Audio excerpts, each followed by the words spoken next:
there, YouTube, and anybody who gets to watch this. My name is John, and this is my first of what may be many, maybe the only one, little opinionated rant. I believe this is the first time I've done this, so bear with me, and I'm going to be swiveling back and forth because I am in a swivel chair, and I enjoy making it do what it does. This video, for anybody who knows me personally or has even talked to me online, knows that I'm really into politics. I follow them very closely, probably too close for a lot of those within my personal realm who would probably wish that something else would come out of my mouth other than, you know, the newest political talk of the day.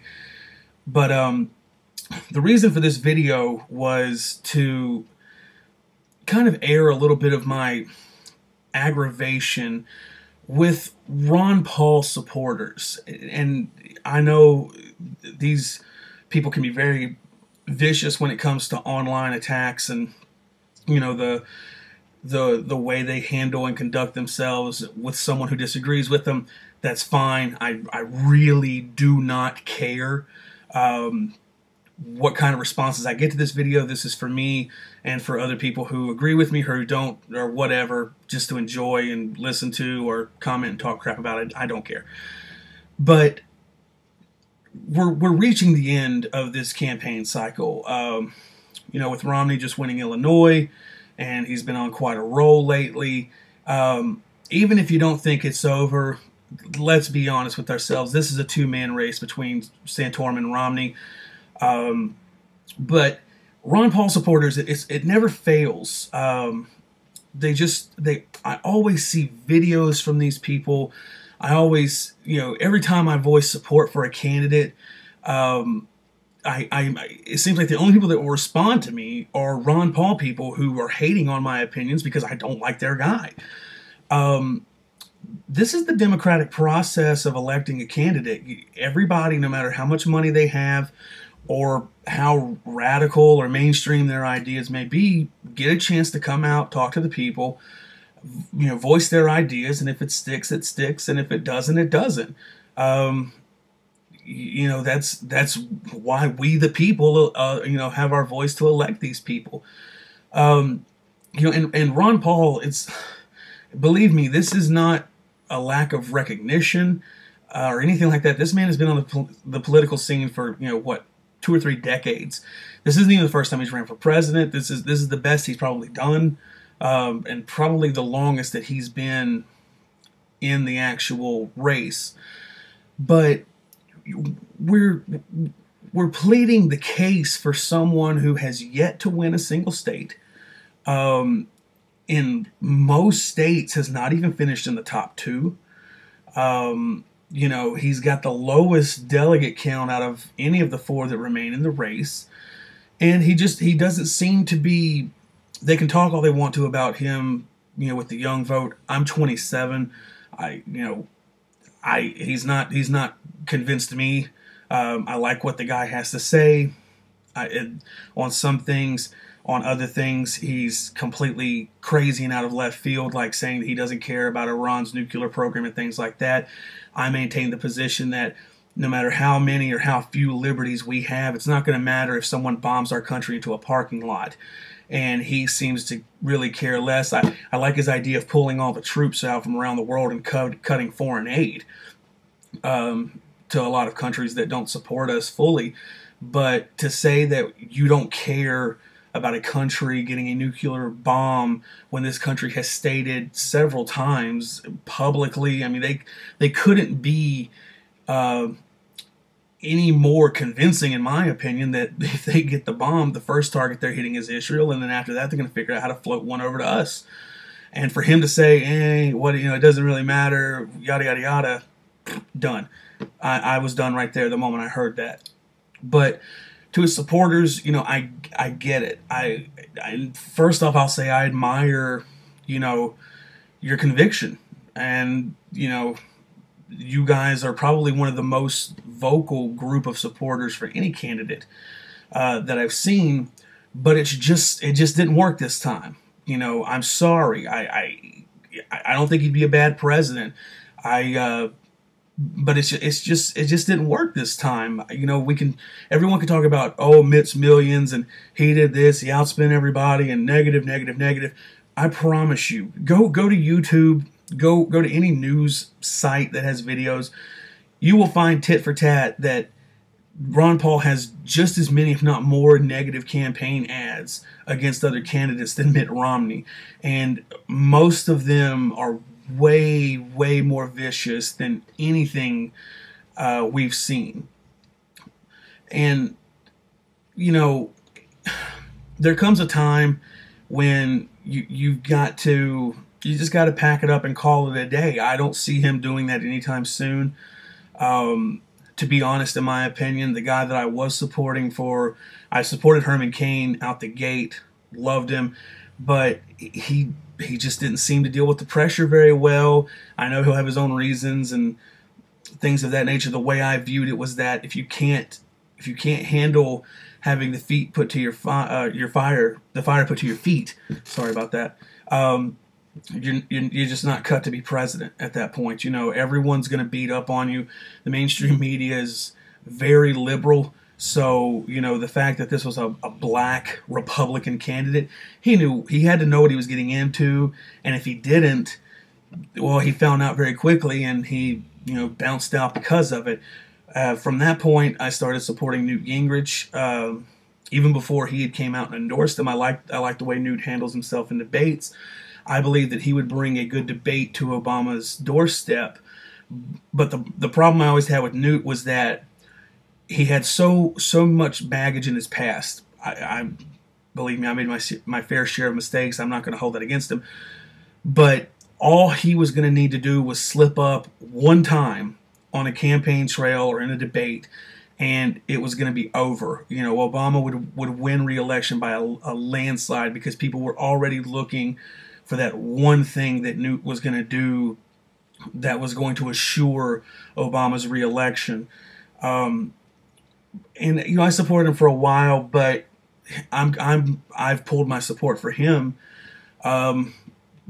pretty much for the same reason why I'm telling Ron Paul supporters that you need to figure out who you're going to vote for in November and realize it's not going to be Ron Paul.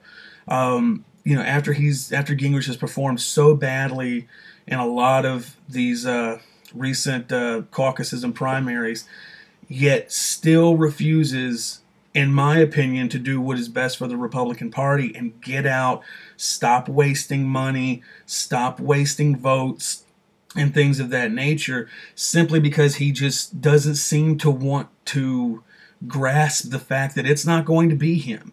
You know, I think he's still stuck back in South Carolina, where he won, and he just thinks that that's all he needed to do. Yeah, he won Georgia. He could not win Mississippi or Alabama or Florida, which are, you know, the neighboring states of his home state. And if that would have happened to Mitt Romney, Gingrich would have been the very first one to have came out and said he's just not going to win. Look at this. He couldn't even win his surrounding states or stuff like that. You know, if you're going to say that, you've got to apply it as well. And I think that Newt has just had a tremendous case of sour grapes. I believe fully he's probably the smartest candidate up there, and I really think he could do a lot of good for the country. But that's the process. That's the way it is. And to sit there and kind of act the way that he's acting, and for Ron Paul and his supporters to act the way they're acting, in my opinion, you know, it just doesn't do anything but damage for the process and for the Republican Party. Since coming to that conclusion for Newt, I've decided I'm going to put my support behind Governor Romney.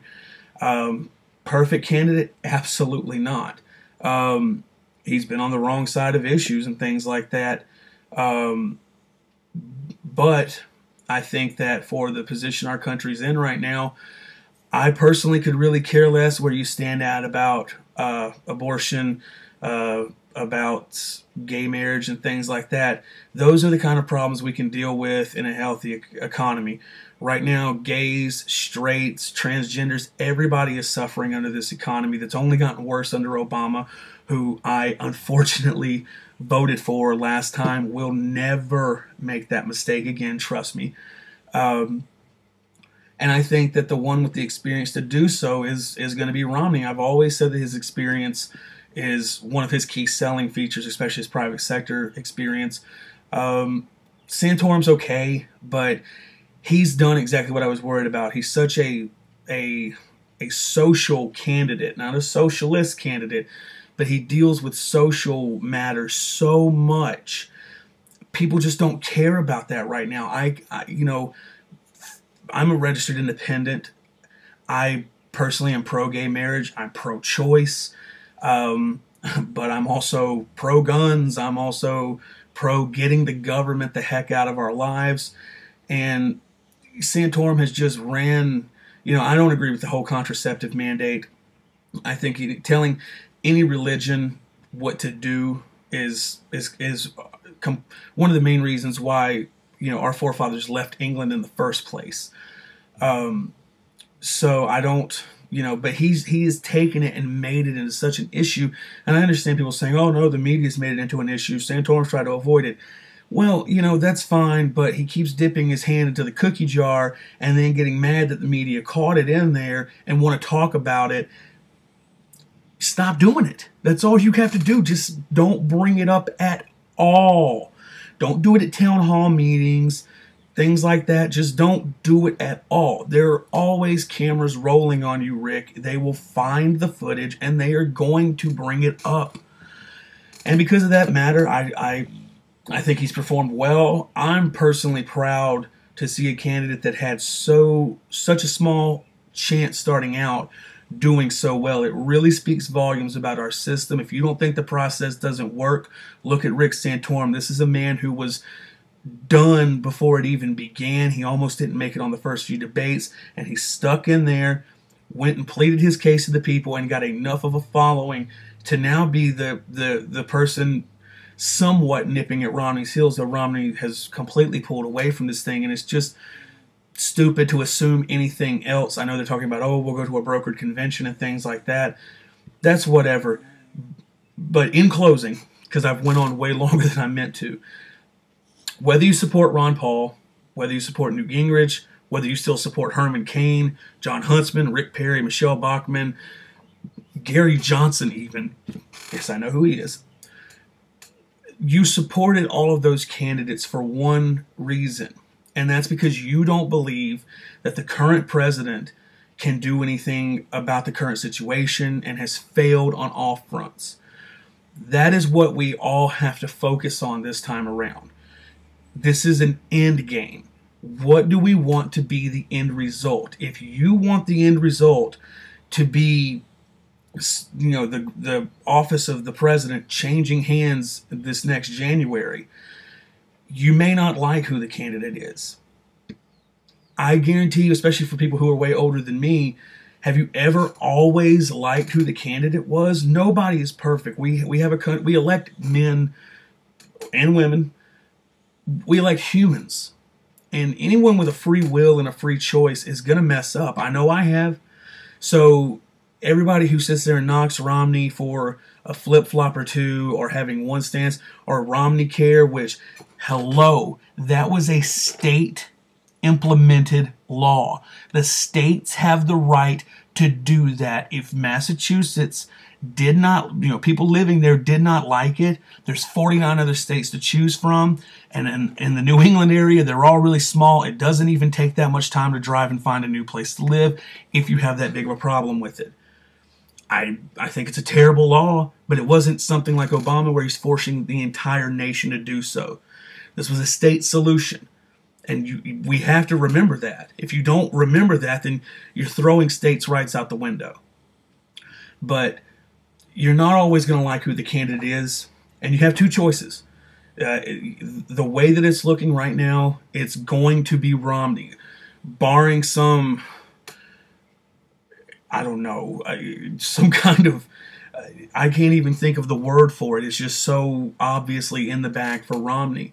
You have two choices at that point. You can sit at home and pout with the other people who would rather sit there and complain because their guy didn't win, or you can go to the polls and vote for the person who is most in tune to what you believe. And in my case, that's Mitt Romney. I would vote for a half-eaten banana at this point over Barack Obama, because at least the half-eaten banana can't go out and suggest radically stupid ideas and laws and regulations and things of that nature. So for everyone who's really behind somebody other than Mitt Romney, and I myself was one for the longest time, you know, you're just going to have to get over the fact that your guy didn't win. He had every opportunity in the world to do so. He did not pull it off. You know, that's, you know, TS. And the sooner that everyone who's in the anti-Obama camp realizes that, the better off we will be. We need to wrap this thing up. I'm all for the process, but at this point, there is such a small percentage of a chance for any other candidate but Romney to win this thing that it is stupid to keep letting this go on, to let people keep wasting millions and millions of dollars to fight each other when we could be using that to actually fight the important battle that's coming up. So you really need to think about that. And I think that when you do, you're going to either come to the conclusion that I came to, which is that you're going to have to find what you like about a candidate, and you're going to have to figure out how important the stuff that you dislike about a candidate is. And when you do that, I really don't think that Romney is a bad candidate. I think people who don't support him have listened to the vitriol that's came from the candidates that they have supported, and have just followed in step with that. You know, this is also a guy to remember who he wasn't a politician. He you know, and so a politician or non-politician going into a political job is going to screw up. I'm not a rocket scientist, but if I had to be put in the position of performing rocket science, I'm pretty sure I would mess up a little bit. You know, so remember that. If you've ever messed up, if you've ever made a wrong choice or been on the wrong side of an argument and have realized the error of your ways, according to all of these other naysayers out here, you can never run for political office. You can never be president because you used your free will to make a choice, figured out it was wrong, and then used your free will to correct that. So if you believe that, then by all means stay home on November 2nd with your Ron Paul 2012 or Newt 2012 buttons on, and don't vote, and we'll get 4 more years, which are going to be terrible because this guy now has no reason to get reelected. If he's done all this stuff you disagree with while needing to get reelected, what do you think he's going to do when he doesn't need your vote ever again? Think about that. That is something you really need to think about. And, you know, feel free to let the comments come. I appreciate anybody who took the time to listen. This went on way longer than I needed it to or wanted it to. But this is John. I'm Opinionated. Romney 2012.